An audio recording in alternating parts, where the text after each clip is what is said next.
everyone. Today's June 24th, 2021, and welcome to the New Possibilities Hour, part of the Will Work for Food project, organized by Natalie Armstrong Moton in the spring of 2020. No charge for these great webinars. Rather, we ask you to contribute to a food bank, either one of your choice or one designated by our guest speakers, if you like what you see. Our audiences so far have been so very generous. Natalie and Jean, would you like to talk about the running total of how much money our generous audiences have contributed to food banks worldwide? Yeah, I really would, actually, Jeff. Thanks very much. So far, our total now is $137,170. Now, we normally get extraordinarily generous people donating to the Will Work for Food endeavors, and we love them very much. We greatly appreciate all of their generosity. But this last week has been extraordinary, and I will leave it to you to tell the story of Duff. Well, Duff has some very generous and very wonderful friends, and I was privy to some email exchanges between them yesterday when there almost seemed to be like a little game of poker going on between them. I'll contribute this much, I'll match you, I'll raise you. And so far, what we're aware of in honor of Duff's presentation today, at least $16,000 has been contributed to food banks, and in particular the Ecumenical Food Bank, which Duff will tell us a little more about in just a few minutes. So I'm sorry, Jeff, I didn't quite hear what that number was. Could you tell me again, how much did Duff and his friends raise for Will Work for Food? Well, it's a good thing I'm sitting down, Natalie, and I hope everybody else is too. $16,000 that we know of so far. And that does so much to help fight food insecurity in East Palo Alto, where the Ecumenical Food Bank is located, and other people will be making contributions to other worthy causes, other worthy food banks as well. And we just thank our generous audiences. And Duff, we particularly thank you for alerting your friends, and we acknowledge and thank them so much for their generosity. Let's turn to our actual interview for today. Duff is asked to do this more or less in interview style. And we're going to be talking about what Secretary of State George Shultz taught Duff about negotiation and life. Duff has been a friend of mine for over 10 years. He's mediated hundreds of cases as a member of the U.S. Federal Court's Advanced Mediation Practice Group. He's been a voluntary state court judge pro tem and a Santa Clara County and City of San Jose hearing officer. In his day job, Duff is the Director of Strategic Planning and Legal Counsel for Technifex, Inc., a global leader in special effects for theme parks, resorts, and live shows. Over the last 2 decades, Duff has also been a senior advisor to governors, mayors, and legislative leaders. Working closely with Secretary Shultz, they played important roles in many historic election, pension, and other reforms. For his work, Duff has received national and state awards, including the California State Bar Pro Bono Award for his work in underserved communities. George Shultz was truly an extraordinary man. He passed away on February 6th this year at age 100. He is one of only 2 people in the history of the United States to hold 4 cabinet-level positions. He was Director of the Office of Management and Budget, Secretary of Labor, Secretary of Defense, and Secretary of State. The other person who held 4 cabinet positions, in case it ever comes up in pub trivia, was Elliot Richardson. And Duff was his protege. Duff himself is an extraordinary man. A few little known facts about Duff. In high school, Duff played opposite David Hasselhoff in his high school production of The Fantastic. So Duff was this close to being the star of Baywatch. Yes, and it's true, because Duff was buff. And I can prove that because in college, Duff went on to play football at Stanford. And here is a picture of Duff, a defensive back. Duff, I believe you actually played in the Rose Bowl. Is that true? Unfortunately, no, we were the last year when freshmen were ineligible. So I was on the sidelines, but we did go to the Rose Bowl my freshman year. Outstanding, outstanding. So those are just a few little known facts about Duff. I'm proud to think of Duff as a mentor of mine as well as a friend. We're so proud to have you here as our guest. Welcome, Duff. First, would you please tell us a little about the food bank in East Palo Alto that's important to you and where you'd like people to direct contributions if they're in a position to contribute? Well, first of all, Jeff, thank you so much for this opportunity. I'm really kind of overcome by just seeing all the faces here, all the people that I've had the chance to work with over the years. They mean so much to me, and to see them here this morning is so moving. And to see so many people whose lives were affected by Secretary Shultz, to also see them. And one of the people I want to mention in particular is General Mattis, who was the Secretary of Defense recently, and who has meant so much to me personally as well. But I just want to thank everybody that's on this call. It's very moving for me, and at some point I'll get past it, but it's kind of overwhelming to see all these faces looking back at me. And one of the things that I have been working on for the last 35 years or so is the Ecumenical Hunger Program, which is located in East Palo Alto. You know, we've seen the greatest accumulation of wealth in the history of civilization, but we've also seen an economic earthquake.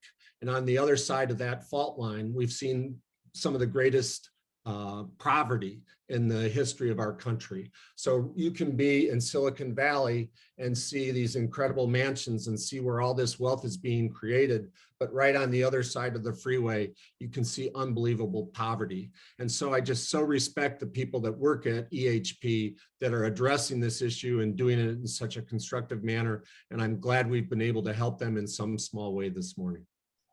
Amen. Amen. So, Duff, let's talk about Secretary Shultz.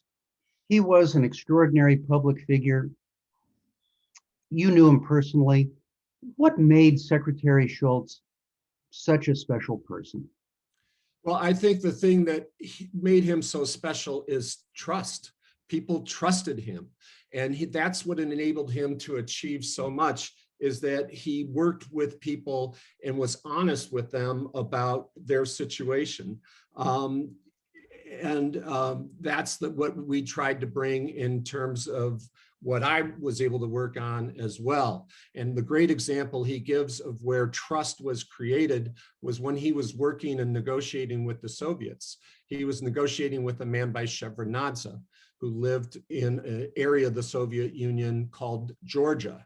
And they were having great difficulties with the missile negotiations.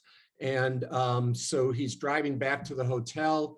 He has a female interpreter, and he says to the female interpreter, you know, we're having a real problem here. You're doing such a great job in terms of the translation.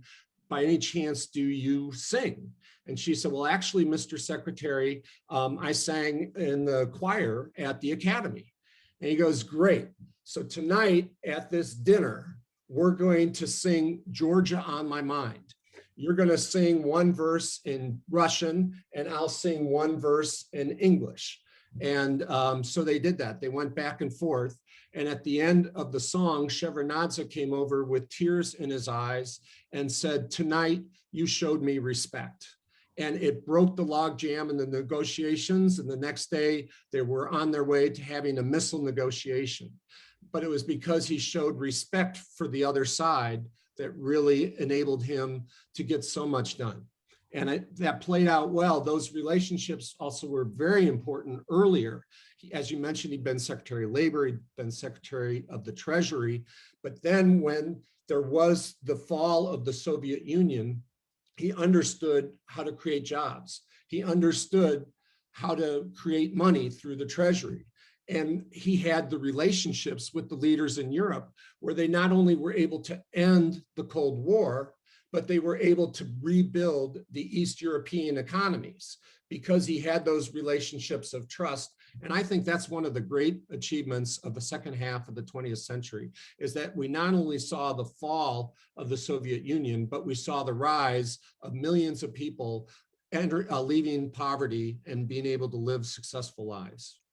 Duff, many of us would not think of a particular song to sing in a negotiation. Songs don't always come to mind. Building trust, though, is critically important. Are there some general rules about building trust that you learned from Secretary Shultz? I think the number one thing is listening, active listening. And I really did that. The first time I really saw the impact of that, because he would constantly talk about that. Just listen to somebody and you'll be amazed the things that you will learn. And I was at the time I was running for chairman of the California Republican Party. And for 38 times, the vice chair had been elected chair. And the vice chair that was in line to become the chairman had twice published an article that said that Blacks probably were better off prior to the Civil War. So I said, you know, I just can't let this happen. And even though I'd never been on the board, I'd never gone to a state convention, I ran for chair, and Secretary Shultz worked with me on that project. And so what I did is I did do the active listening. And there was this guy that was beating me up in the papers and saying, you know, as I wasn't enough for pro-life and all this. And so I kept saying, I got to meet with this guy, Jimmy, this guy on my staff for the campaign. I got to meet with him. And so we did set up the meeting, and the person, Senator Mountjoy, had it in a very dungy place. You know, I wasn't worthy of having a meeting at a nice location. And so I sat down and I just actively listened. And I said, well, that's interesting. I didn't know that, or, you know, this is new to me, and honest, authentic listening. And I may have sent 10 words in the whole hour-long meeting. And at the end of the meeting, he slams the table and he goes, I endorse you. And the person that set up the meeting said, but Senator, he didn't say anything. And he said, Jimmy, sometimes it's not what somebody says, it's what they hear. And that was one of the things that I really learned from him, is if you really listen to somebody, you will find things out. And if they trust you, then they really care about what you have to say, and they will respect you even if you disagree with them. So with Senator Mountjoy, you know, abortion was his number one issue. I'd say, Senator, I'm not going to be able to, in California, I'm not going to be able to help you. Even President Reagan, when he was governor, passed one of the most liberal abortion laws in the history of the country. It's just not going to happen here. But on education, on job creation, I'll put you on those committees, and together we'll work to make a difference. But it all came from the active listening. Duff, that's incredible. Duff, let me ask you, how did you meet Secretary Shultz? I'm sure he's not an easy person to get to meet. No, I lived in the Palo Alto area, and he lived in the Stanford area. And I would see him at events. He would speak at my classes at Stanford. He would speak at the 100th anniversary of Stanford University. And one of his mentees was Condoleezza Rice. And they would always have lunch at this restaurant in Palo Alto. And you know, when you're a little kid, around Christmas time, you go to the Christmas windows at the department stores, and you just look in those windows and you see all the things moving around, and you just go, God, what a beautiful setting. Well, that's how I felt about watching Condoleezza Rice and Secretary Shultz at that table. Anything to get on the other side of that window and to be sitting down and learning from their conversation. And then one day I gave a presentation on, this was like 2002, on the dangers of partisanship and how that partisanship could undermine not only the internal workings of our country, but was a threat to our national security. And so at that point, I gave this presentation in Menlo Park, and Secretary Shultz happened to be in the audience. And he said, would you mind coming to my office at some time to talk about these issues? So that took me all about 3 seconds to say absolutely. So I called Susan, and we met at his office the next day. And it was one of the great meetings of my life.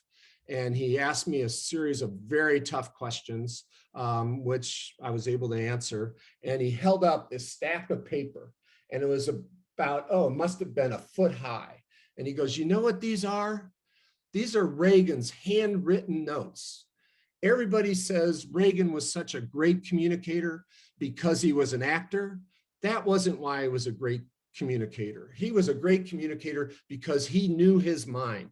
He wrote it all out. He knew what he thought, and he had to look at those writings, and those writings had to make sense to him. And if they didn't make sense, he would work on them and work on them until he knew what he thought and he knew why he thought it. I would love to work with you, but you need to make that commitment to write it out and to not say anything until you know what your mind is. And the second thing that you have to do, read this plaque. And it was a plaque that was given to him by President Reagan. And it says, there's no limit what a person can achieve if they don't care who gets the credit. He says, so if you promise to work that hard, and if you promise to not make this about you, but to make it about poverty, make it about economic opportunity, about people working together, I would love to work with you. I'm 80 years old. I have a lot of responsibilities on the international stage and on the national stage, but I would love to work with you at the state level. And so that's how we got started, and we met probably every quarter thereafter. I would study up for 2 or 3 days before the meetings. And then at the meetings, he would be constantly saying, Susan, go get this article on this, or Susan, go get him this person to call. And so 2 or 3 weeks of work would come out of these meetings. But it was just, it was a thrill of a lifetime, and something that meant a lot to me. And he was such a great mentor. I've tried to pass it on by being a mentor to others, but it just was an authentic, real relationship that really made a difference in my life. Duff, preparing for a negotiation or meeting is always important. Right. And preparing to meet with someone of the stature of Secretary Shultz is no trivial thing. How did you prepare for that first meeting, and how did you prepare to make sure that other meetings with him went well? Well, it was very similar to the first date with my wife, actually. I had it scripted all out. And I tell my wife that what a fun time I had at our first dinner. And she said, of course you had a great time. You talked the whole time. So I hopefully had learned something between then and the time of my meeting with Secretary Shultz. But I did spend a lot of time studying, try to anticipate where the discussion would go. But by that time, hopefully I wasn't talking the whole time. But again, it was the preparation. And what made those meetings so valuable to me, Jeff, is that it was never about reliving his past glories. The only time he would mention the Shevardnadze story or some of the other great stories was to help me and to build on my experience. And so I always felt it was never about, his walking in his footsteps or following. It's much more like a sailing journey, right? Like he was helping me prepare and teaching me how to set up the boat, but it was my boat and it was my journey. And so we got to some things, into some areas. I really became very interested in his view of how he approached things, and I had been working to try to become more intelligent. I read about 20 books a year, and my goal was to become smarter, more intelligent, more knowledgeable. And I could see that he was working on a different game. And I didn't understand that game at first. And eventually I found out it was wisdom. It's not just intelligence, it's wisdom. And the really aha moment for me, which I shared with him, is that, I think I'm understanding what this path is about. I'm just starting out on it. But the path to wisdom includes, I'm sorry, I made a mistake. Will you forgive me? And those were just like shocking revelations to me. And he had, when I told him that, he had that twinkle in his eye. And that was the goal, to get the twinkle in the eye. And it was never a I told you, or, okay, you have 5 more levels to go. He just really enjoyed the journey with me. And I obviously enjoyed the journey with him. You mentioned apology, I'm sorry, contrition, humility. Can you give a more specific example, Duff, of a time when that came into play and what role Secretary Shultz might have had in you being able to draw on those kinds of resources within yourself? Well, I think there's not a day that goes by that it doesn't come into play. So, to be honest with you, I just can't think of one example as we're sitting here. But one of the things that he really taught me in terms of interacting with people is, especially, it really comes up in the mediation context, Jeff, as you well know, is that compromise, right? Everybody thinks in terms of compromise. And what he really taught me is that it's about collaboration. It's about shifting the focus from what people are giving up to what they can achieve by working together. And I think the great example of that is the missiles and the Soviet Union, is that there was all this thing in the 80s about missile counts, and okay, well, and it goes back to the 60s when Nixon and Kennedy talked about the missile gap. And so that was the discussion. And what he did is he changed that to being about compromise and how many missiles people are giving up to collaboration. We need to be concerned about the safety of our people rather than how many missiles we have. And I really found that directly came into play in one of the mediations I had. There was a situation where a police officer had died in the line of duty, and it was on the news for 3 days. It was terrible shooting. And what people didn't know at the time is that the police officer was married, and his mother didn't know that the police officer was married. And so when all this money came in, the wife was asking for her share, and the mother didn't even know that there was a wife. And so they had this big lawsuit was about to unfold. And the Wednesday before the lawsuit was to begin, the state court gave me 2 hours and 45 minutes to resolve this matter, which would have been a major television story in the San Jose area. So I figured I had one chance. The mother was so upset and so distraught. The wife was very mellow, probably still on some form of medication. And so for 2 hours, the wife would just yell and scream. And the attorney for the wife or for the mother would look at me like, aren't you going to do something? And again, I was going to have one shot, and I had to do it in terms of collaboration, but she wasn't going to care what I knew until she knew that I cared. So again, there was that active listening, but I'm looking for that opportunity to shift it from some sort of compromise to collaboration. And about 2 hours and 15 minutes into it, she gave me that opportunity. And she was so exhausted from her pain and her suffering. And she looked up at me and she said, what do you think I should do?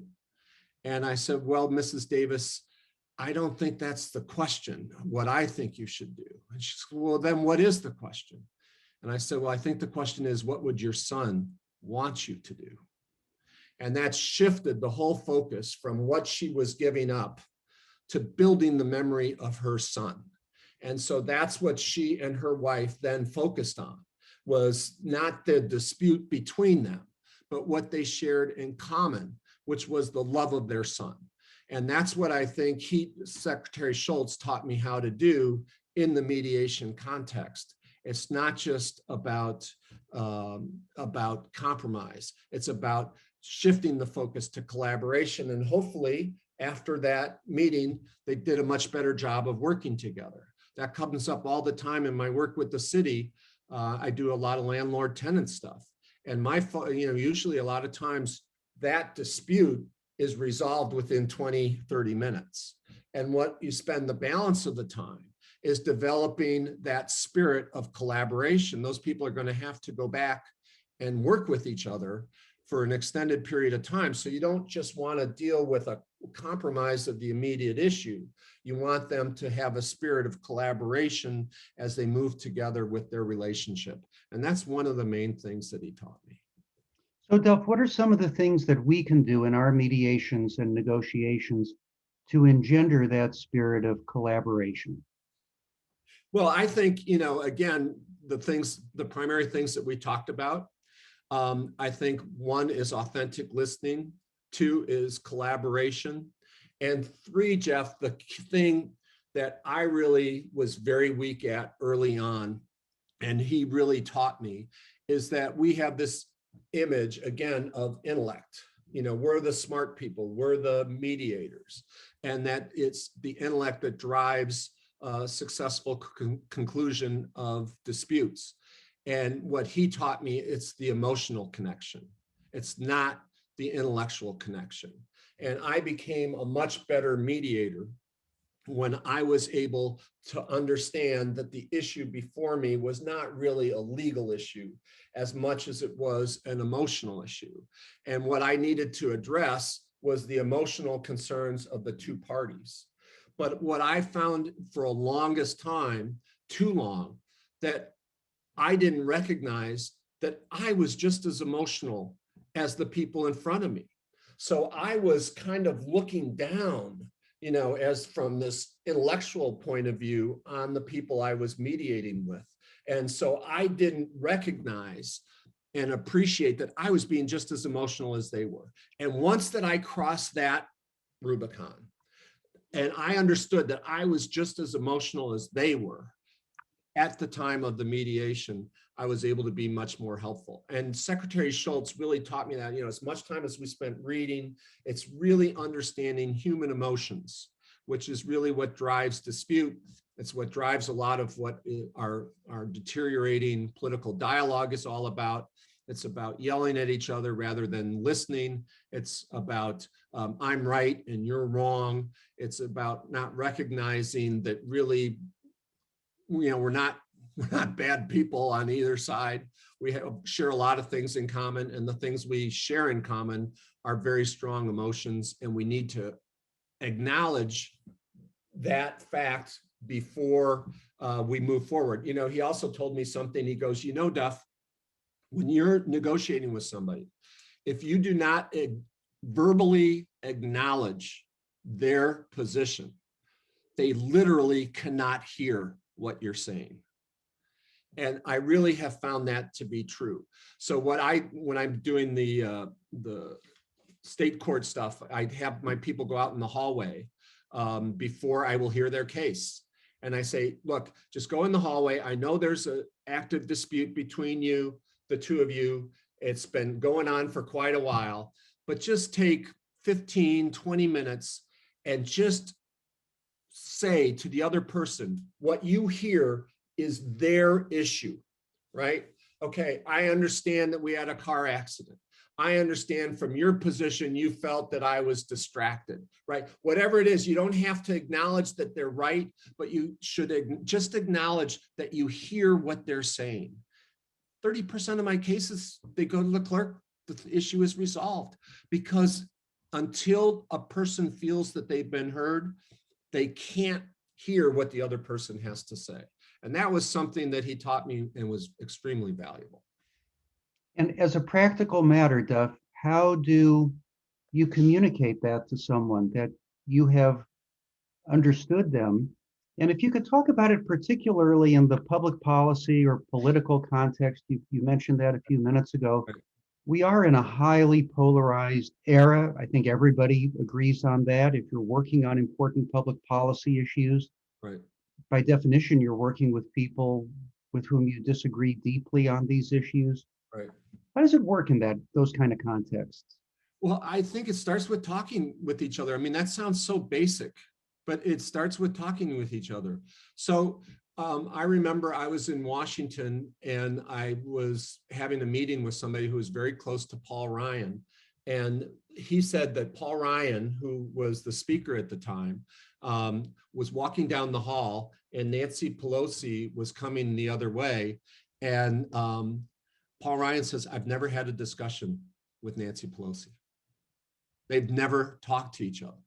When I was chair of the party, there was one guy, I was at a luncheon for the California congressional delegation, and one of the members of Congress said, hey, you know, it turns out we're going to be here over the 4th of July. I'm thinking about having a picnic with all of the members of the California delegation, Republicans and Democrats. And 4 of the people said, well, why would I want to spend time with the Democrats? And so they didn't have the meeting. So, you know, it really, the basics are so missing in this discussion. And if they do have the event, it's really for public show, much more so than to really develop the relationship with the other side. But that it's that complicated and it's that simple. So, for example, I mentioned, you know, the dispute I had with the far right when I was running for chair and how the active listening made a difference. We were going to, Secretary Shultz and I came up with this pension reform legislation. And we were going to do an initiative. And I kept asking to meet with Governor Brown to say, look, we just want to show you what we're working on. And we couldn't get that meeting for months and months. And finally, his chief of staff agreed to a 15-minute meeting in the outer lobby. And we showed them the 12-point plan. And she got to about point 6 and said, this is worth talking about. And so we went back into the offices and we sat down and we went through the 12-point plan. And after about 45 minutes, she had Jerry Brown's wife, Ann, come in the room, and she was very knowledgeable on the pension issue. And we ended up having a very lengthy meeting. And at the end of the meeting, they said, we probably will run with this as legislation, not all of it, but most of it. And so they adopted 9 of the 12 points, and it became the Pension Reform Act of 2012. But again, you know, especially in this political environment, and Secretary Mattis can address this, people don't even spend the time to talk with each other. That fundamental component is missing. And it's, again, it comes from that fear of, well, if I'm talking with the other side, I'm going to be giving something up rather than collaboration. Duff, you mentioned your first date and other firsts, and stories about firsts are always terrific stories. What was the first project on which you worked with Secretary Shultz, and how did you make that transition from admirer to a real collaborator working with him on projects? Well, it was running for chairman of the California Republican Party. As I mentioned, 38 times in a row, the vice chair had become chair. And there was that article published about, blacks probably were better off prior to the Civil War. So I went to all the leaders that I knew in the state of California and tried to get them to run against this man for the chair. Nobody else would do it. And so he taught me, you don't look at the odds of winning. You look at the importance of the issue and whether you can make a difference. And so, I've been involved. There are some situations where I've had more rejection than I did in my high school dating days in some of my political projects. But it was, what he taught me is, look, if it's important and you feel you can make a difference, you have a duty to try. You have a duty to try. And so, given these tremendous odds, we started out on this mission. And so I would meet with him then. We would meet regularly because we needed to find a candidate. He talked with Arnold Schwarzenegger and Dick Reardon, who were the 2 leading people that we really thought could break down this partisan lockdown that we saw happening in California. We were able to do it during the Schwarzenegger years, and Schwarzenegger did a great job of trying to find that middle ground. Obviously, it has totally dissipated and washed away now, but that was our goal. So to identify the candidate, because certainly I wasn't going to be the candidate. Nobody knew who I was. Schwarzenegger had 97% name ID. And so I was going to do the groundwork. I was going to work with the more conservative elements and get them to listen. So I ran for chairman. I talked with, there's 1,777 delegates. I met with probably 50% of them, and I called the others, called every delegate. And that's what he taught me, spend the time listening and you'll find the golden thread. And so I found the thing that bound us together rather than the thing that separated us. And we won that election. And then we went on to do the recall. And again, the whole thing is the enemy wasn't Governor Davis. The enemy was poverty. The enemy was the inability to get things done. And to just show you how, if you do that, how successful you can be at that.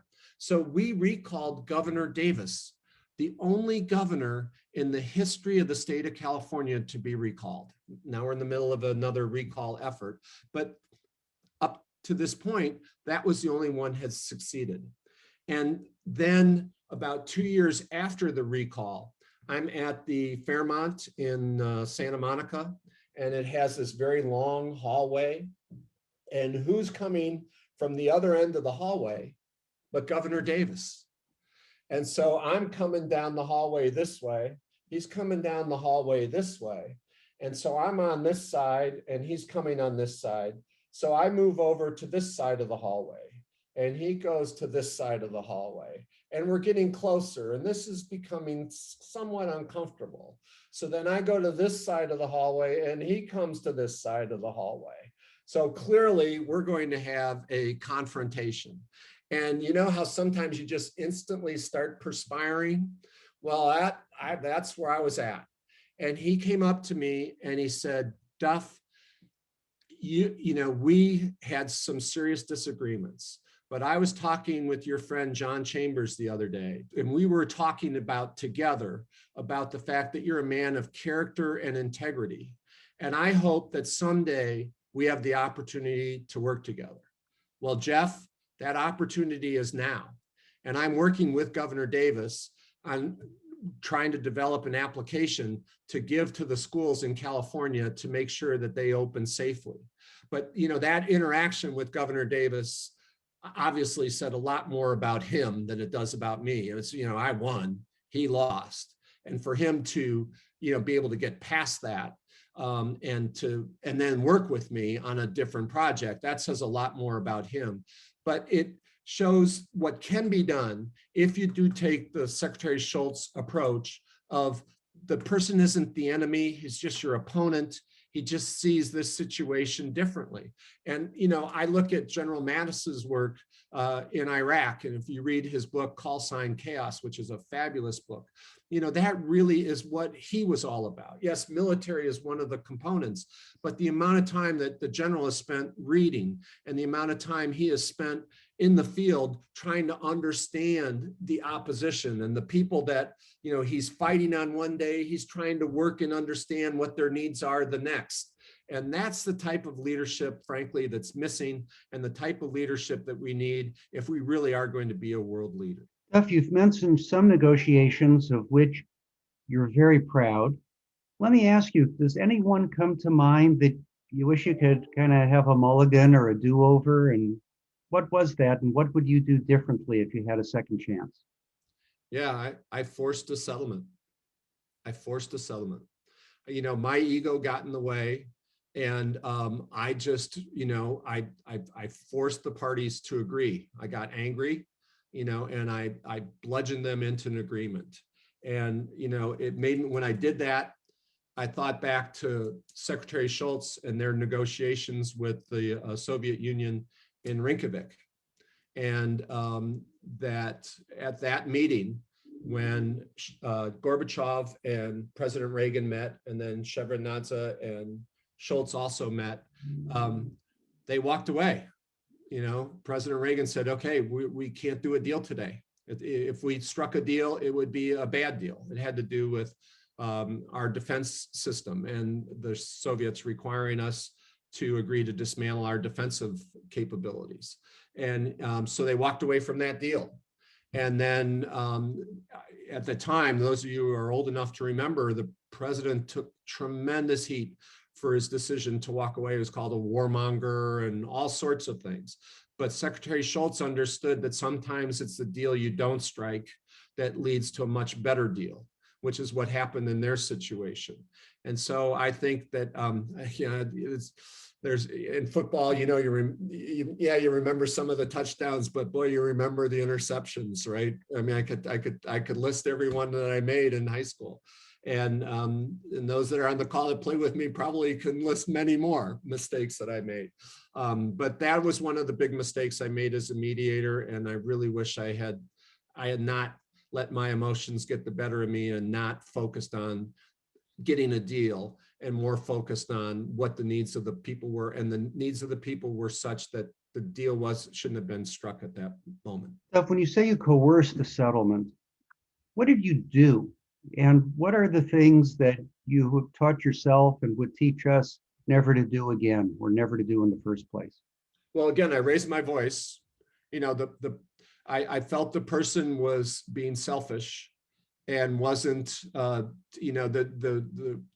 the opposite party was in a very difficult position, and the person that was not agreeing to the deal had screwed up, and I felt that he wasn't owning up to it, and so I started yelling at him to the point where he caved and agreed to it, and it was just personal pressure on my part, and so there's you have 88 keys on the piano as a mediator, and you play some more than others, but you got to play the 88. But to force, there are other tools I could have made. It's a situation, frankly, where once the mediation is over, you aren't allowed to continue communication under this one set of guidelines that one entity I work with.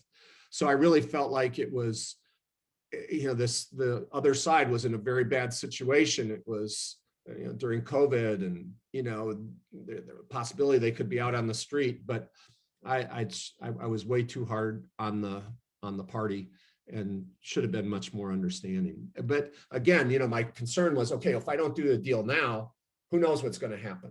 And the other party's in a very bad situation, so I need to focus on that. And it was just wrong. Duff, let's dig into these questions of right and wrong things to do in mediations and negotiations a little more deeply.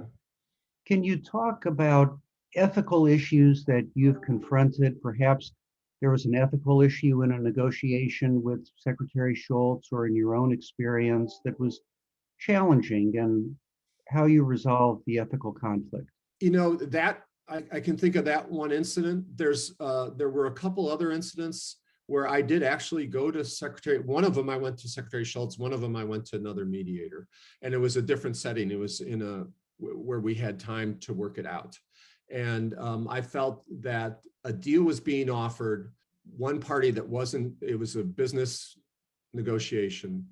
Parties were likely to agree to the agreement. And I thought that the one party didn't fully understand what he was agreeing to. So it was kind of the opposite situation, right? Where they were agreeing to something, and I could see where the much more sophisticated party was pulling one over on the other party. And so it was a thing where we were doing it by phone, and it was a series of phone calls. So I didn't have the immediacy of it. So I did go to Secretary Shultz and I said, what's my obligation here? They're willing to strike a deal, but this unsophisticated party doesn't really understand, by agreeing to this deal, he's basically signing a death warrant for his company. And so what's my responsibility as a mediator? And so, in that one, I did go to Secretary Shultz, and he just kind of left it back up to me, so again, it's my journey, do it with integrity, do it with thoughtfulness, but didn't tell me to do one thing or the other. But I did kind of lay it out and just kind of walk through with both parties on the phone what the implications were. So here's what the deal points are. Here's my understanding of what the implications of the deal points were. And I dealt with it that way. And when that was presented in that light of the implications, then the light went on for the other party. And we were able to build the protections in that I thought were necessary for that deal to be struck. But again, frankly, I don't know if that's the right call or not, but that was another situation where his counsel was helpful in me thinking it through. But again, it's your journey, pal. You have the tools. But I think one of the key things is another key thing that he taught me, and I know we're maybe getting near the end of it, but nobody escapes the heartaches of life. Nobody, even Secretary Shultz. And, there's a person who was on this call, Stephen Jacobs, who also a rabbi, who also taught me this. We can't do this alone. The world is too difficult, too mean, doesn't appreciate integrity, honor, and all that. And you need to have a network of people. And that's what Secretary Shultz was part of, that network for me, of those difficult decisions, or when you get kicked down or you're unsure. And it's that network that enables you to survive and thrive. And so many of the people on this call I'm so proud to call part of my network. And Secretary Shultz was such an important part of my network. And that's why I miss him so terribly. But Jeff, I'm so glad to see your Republican leanings by the fact that you have two elephants in the background. So, I'm glad you're channeling your inner Republicanism today. Well, those stuff are mementos of my trips to India, and I got those in Mumbai. And the trunk up elephant is supposed to be a symbol of good luck and good fortune and blessings in India, and particularly that little yellow guy on the top shelf there. He's not the fanciest. He's made out of wood. He's not made out of any fancy marble or any of the other fancy stones that they have over there in India. But he's hand painted. He was made with love and care and great attention to precision and detail. And I think he's just beautiful. And that's why I like to keep that little yellow elephant in particular. Well, Jeff, you've been so generous with your time over the years to me, and you do such a fabulous job at mediation, and you've done this for decades. But that little golden bear down in the left-hand corner also reminds me of how generous you are each year of buying me a dinner, because Cal loses to Stanford in the big game every year. So I appreciate your generosity of spirit, both in terms of your time and and the number of dinners that you've bought me over the years. Duff, well, my spirits do sink every time my beloved Bears come in second in the big game. It at least gives us an opportunity to have dinner together, and it's well worth picking up the tab in order to learn from your wisdom. Duff, you mentioned that Secretary Shultz is so important in your life, changed the arc of your life, and that you've authorized me to disclose you're 68 years old, and you believe that your most productive years, best years of your life are ahead of you, and that Secretary Shultz was an influence on you in coming to that set of beliefs. Could you talk about that a little bit? Yeah, there are some mornings when I get up and my wife says I look like a baby giraffe getting out of bed. It's just kind of like, and I was feeling my age. And then I'd go meet with Secretary Shultz, who's 99 years old. And the thing, Jeff, that was so great about him is that it was all about the future, right? It was all about the future. And the Shevardnadze stories or the Rinkovic stories that he would tell me, it was never about reliving the past. And right up until the end, he was actively engaged, whether it was global warming or nuclear reduction. He was actively engaged, and he had a reason to get up, and he was going to the office every day. And that's because, it kept his mind sharp.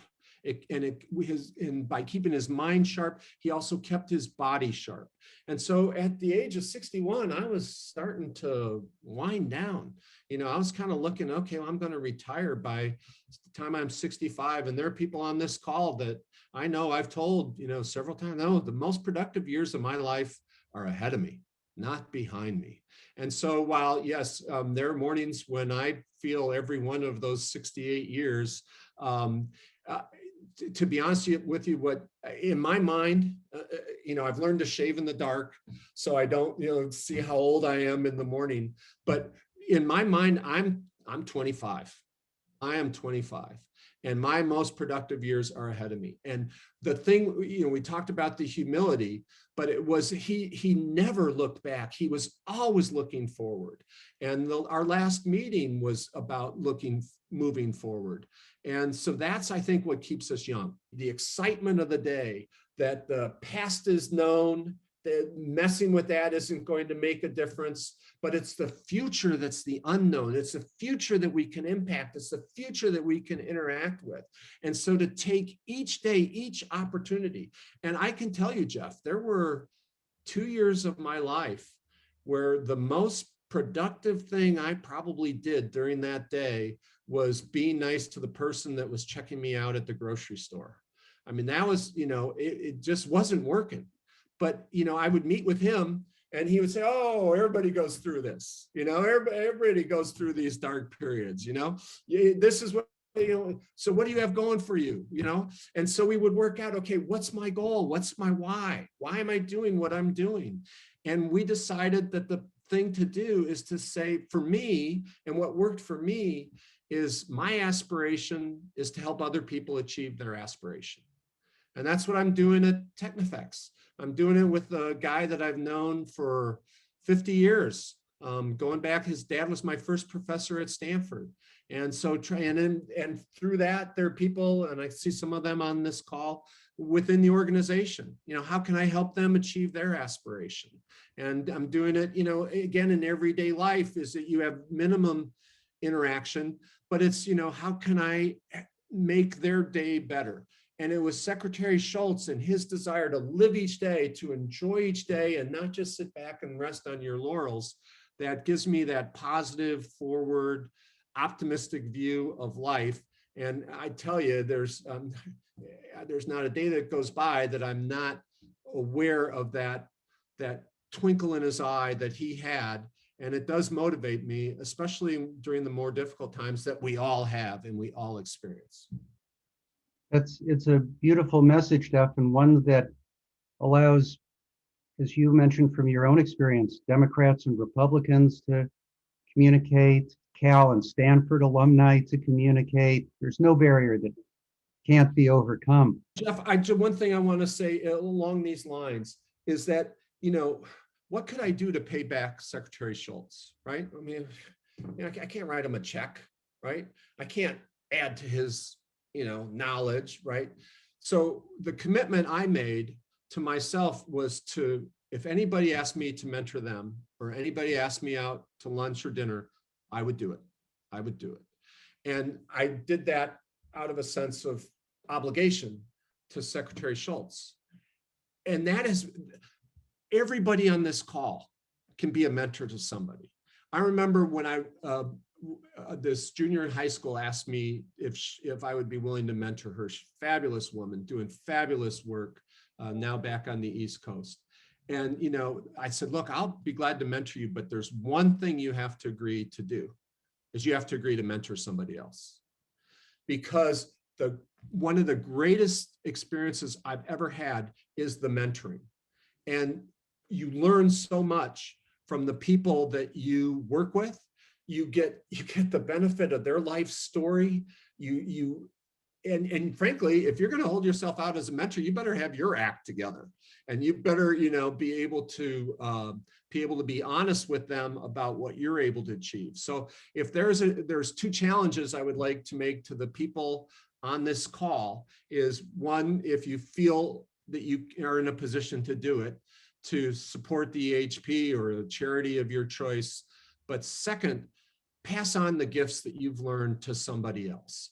And by passing that on, it will help them, but it will also help you more than you could possibly imagine. Beautiful, just beautiful. Duff, you mentioned that another very distinguished public servant, former Secretary of Defense Mattis, General Mattis is here. We're so delighted you're here, General. If you have a question for Duff or a comment or just want to give us a few words of greeting, we'd be honored to hear you. Well, thank you. Like all of us, I came to listen to Duff, not some pontificating general. Just an honor to be here today. And Duff, if you look at George Washington's boring way of leadership, listen, learn, help, lead. And I'm taking notes as you're talking here, filling in the gaps on that.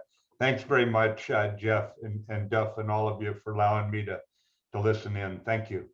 You're very welcome, General, and thank you so much for your service to our country and for being with us here today. Thank you very much.